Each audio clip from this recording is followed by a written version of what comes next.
Well, it is time to do a 5-year review on my Franchi Affinity 3. It's been 4 years since I've done a review on this gun, and y'all have been asking for it, so today we're going to do it.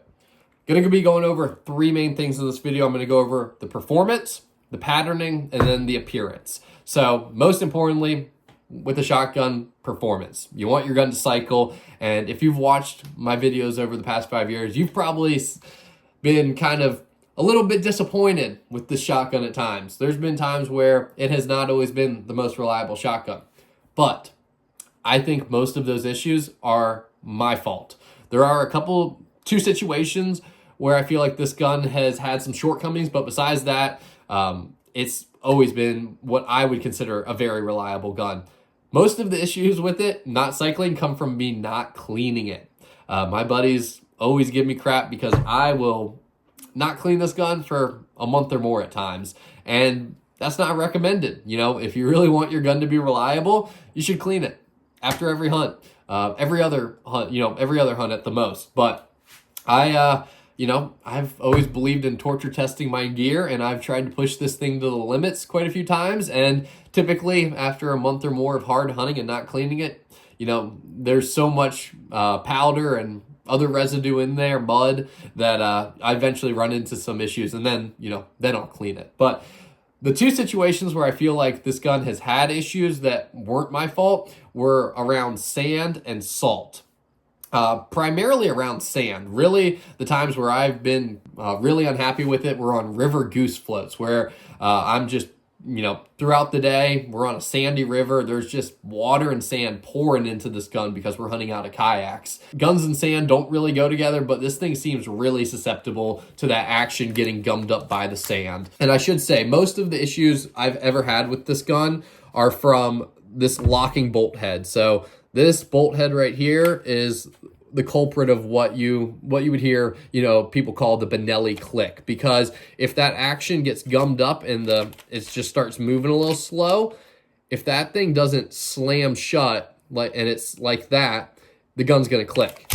That bolt head has to be locked in place there for this gun to go off. So most of the times, the issues I've had is because I get mud and powder in there, and then that bolt head won't close. When I got sand in there, same story. The sand just causes a lot of friction in there. I have had a couple failure to load issues as well, and those had to do with having salt in this gun, primarily in Alaska last year. I was cleaning this thing every day when I was hunting in Alaska because I knew that salt would be so tough on this gun, and I just didn't want it to be a rusty mess by the time I got back to Minnesota.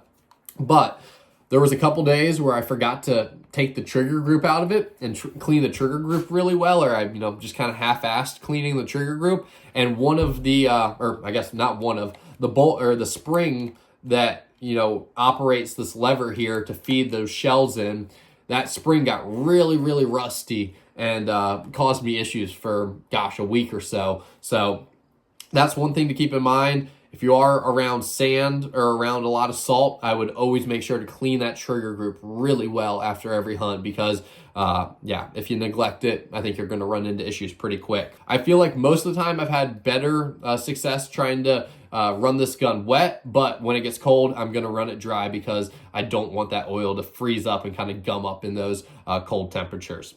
But yeah, I think that's all I got on performance. If there's anything I missed and you have any questions about it, leave it in the comment section down below.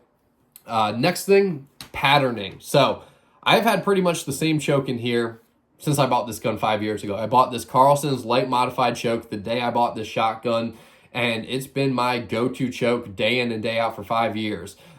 It's now pretty much locked in here. I've actually popped it out a couple times using heat. You can kind of see where this camo's discolored around here. That's from using a torch to get this choke out. But I've pretty much just accepted that this is the choke that I'm going to use for waterfowl hunting from here on out. So I just kind of let this thing get pretty much rusted in here. Probably not recommended, but yeah, that's what I did. I have used a factory full choke in it as well with Boss. Wasn't super impressed with those patterns, so that's kind of why I went back to steel. But I've always been really impressed with the steel patterns that this choke throws.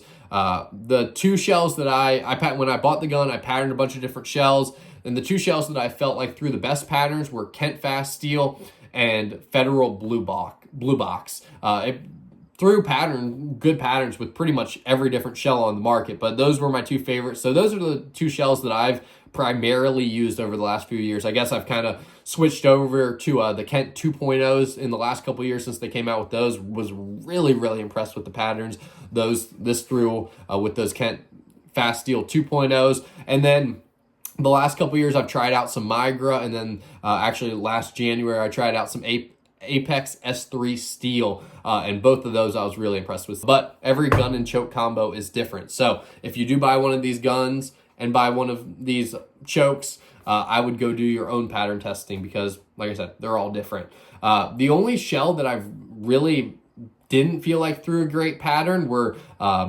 Winchester blindsides. I just was not really impressed with the pattern on them. And then I've had issues with Rios failing to eject out of this gun. Even when it was, spanking clean, brand new, I tried out some Rios and they just didn't eject very well. I'd have, an issue with probably 1 out of every 3 shells. So I've kind of stayed away from Rios over the last 3 years, but I've tried pretty much every other shell on the market and have always been impressed with the patterns out of it. So that's about all I got on patterning.